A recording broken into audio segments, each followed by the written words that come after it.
सभी की चाह होती है कि मेरा बिजनेस बहुत बड़ा हो जाए, मैं बहुत पैसे वाला बन जाऊं, दुनिया मुझे देखकर मिसाल दे कि देखो इसने कुछ करके दिखाया है। कुछ भी खरीदना हो मेरे पास बहुत पैसे हों, कहीं घूमने जाना हो मुझे सोचना ना पड़े।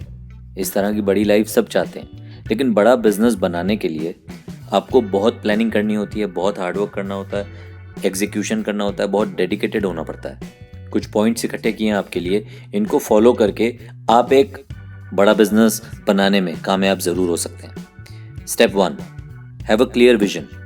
जो भी बिजनेस आप करना चाहते हो, आपको उसके बारे में कंप्लीट नॉलेज होनी ज़रूरी है। आप उस बिज़नेस को क्यों करना चाहते हो ये आपको पता होना ज़रूरी है। क्या वो बिज़नेस किसी की देखा देखी शुरू कर रहे हो या आप उस बिज़नेस के लिए बहुत पैशनेट हो? ये सवाल का जवाब आपको खुद को देना होगा। Step 2, do proper marketing. आपके बिजनेस में आपको कस्टमर्स चाहिए और कस्टमर्स तक पहुंचने के लिए आपको प्रॉपर मार्केटिंग, प्रॉपर एडवर्टीजमेंट करना होगा। अपनी टारगेट ऑडियंस समझनी होगी, जिस इंडस्ट्री में आप हो, आपके कॉम्पिटिटर्स किस तरह का काम कर रहे हैं, उनका काम करने का तरीका क्या है, सब आपको समझना होगा, सीखना होगा। Step 3, create value.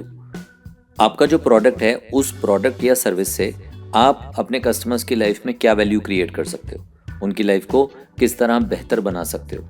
और अगर आपके प्रोडक्ट में ऐसा कुछ भी नहीं है तो आपको अपने प्रोडक्ट को बेटर करना होगा। आज की डेट में ऐसी चीज़ें जिससे सामने वाले को, आपके कस्टमर को बेनिफिट हो रहा है, वही चीज़ें चलती हैं। तो आपको सोचना होगा कि आपके प्रोडक्ट को आप किस तरीके से यूनिक बना सकते हो। Step 4, create a business plan.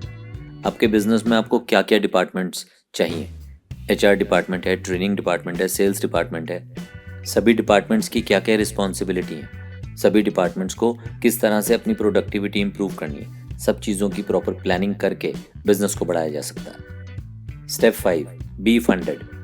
Business के लिए पैसा चाहिए होता है। कुछ आप अपने पास से लगाते हैं, कुछ अपने मिलने वालों से लेते हैं, लेकिन साथ ही आपको कुछ लोन्स, कुछ अपने इन्वेस्टर्स हमेशा रेडी रखने चाहिए, ताकि आपका बिजनेस जब चल जाएगा तब तो बहुत पैसा देगा, लेकिन उसको चलाने तक आपके पास आपका प्लान रेडी होना चाहिए कि बहुत बढ़िया तरीके से ग्रो होता हुआ बिजनेस सिर्फ इस वजह से बंद ना हो जाए कि पैसे खत्म हो गए थे।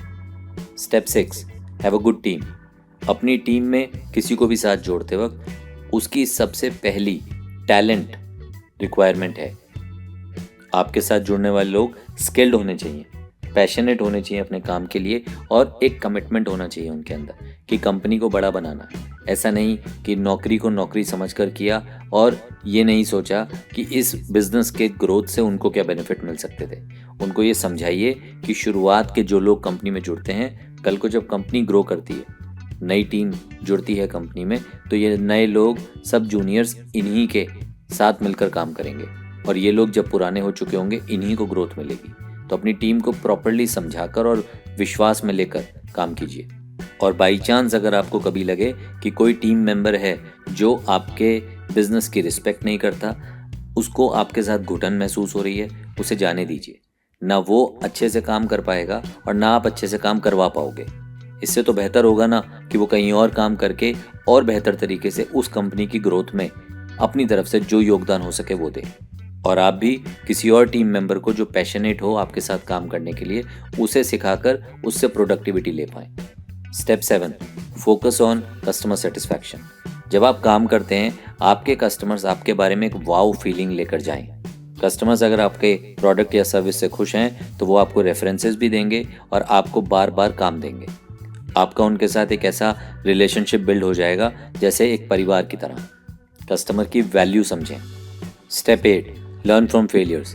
काम करते वक्त कई मुश्किलें भी सामने आएंगी, लेकिन उन मुश्किलों में, उन फेलियर्स में आपको अपनी हिम्मत बनाए रखना है। उन चीज़ों से आपको सीखना है और ये देखना है कि कहाँ चीज़ें गलत हुई, उनको किस तरह बेहतर किया जा सकता है। Step 9, value payments. चाहे आपको कस्टमर से पैसे लेने हो या अपने वेंडर्स को पैसे देने हो या अपने एम्प्लॉयज़ को सैलरीज देनी हो, एक प्रॉपर सिस्टम बनाइए। बिजनेस में कभी ऐसा भी होता है कि आप एक सिस्टम बनाने का रेगुलर प्रयास कर रहे हो, लेकिन बहुत कुछ मैनेज करना पड़ता है, इसलिए कुछ चीज़ें थोड़ा बहुत ऊपर नीचे हो जाती हैं। ऐसे में परेशान मत होइए, ये पार्ट ऑफ द प्रोसेस है। लेकिन धीरे धीरे अपनी कंपनी की स्ट्रैटेजी इस तरह बनाइए कि सभी लोगों की पेमेंट एक फिक्स डेट पर जाने लगे। आपके वेंडर्स को पता हो कि मेरी पेमेंट इतने दिन में रिलीज़ हो जाएगी। आपके एम्प्लॉयज़ को पता हो कि मुझे इस तारीख को सैलरी मिल जाएगी। आप अपने क्लाइंट से भी एक एक्सपेक्टेशन क्लियर करें कि सर मेरे बिल को रेज करने के बाद मुझे इतने दिन में पेमेंट ज़रूर दे दीजिए। इस तरह से क्लैरिटी से चलने से बिजनेस स्मूथ हो जाता है। Step 10, work on feedback. कई बार आपके काम में गलतियां भी होंगी। आपके कस्टमर्स आपको नेगेटिव फीडबैक देंगे। आपको खुद में सुधार करना होगा, अपने बिजनेस में सुधार करना होगा, प्रोडक्ट में सुधार करना होगा, आपकी टीम को सुधारना होगा। गलतियां हो जाती हैं, लेकिन अगर आप जेन्युइनली बिजनेस करना चाहते हो तो बुरा मत मानो, दिल छोटा मत करो, ये भी पार्ट ऑफ द प्रोसेस है। अपनी इन गलतियों से सीखो, बिजनेस को कैसे इंप्रूव करना है उसकी स्ट्रैटेजी बनाओ और अगली बार इस तरह की गलतियां ना दोहराई जाएं। जो गलतियां पिछली बार हुई हैं उन गलतियों में आप डेफिनेटली फिगर आउट कर पाओगे कि क्या क्या चीज़ें गड़बड़ थी। उन सब चीज़ों को ठीक करके बिजनेस में इम्प्रूवमेंट्स करते रहो और धीरे धीरे बिजनेस पूरे तरीके से आपके कंट्रोल में आ जाएगा।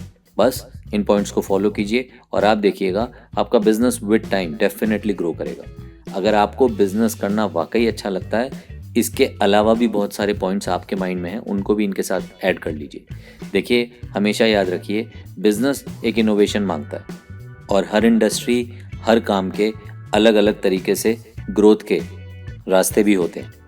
कुछ बेसिक पॉइंट्स आपने यहाँ सीख लिए और कुछ पॉइंट्स खुद ऐड कर लीजिए और अपने बिजनेस को बड़ा करके दिखाइए।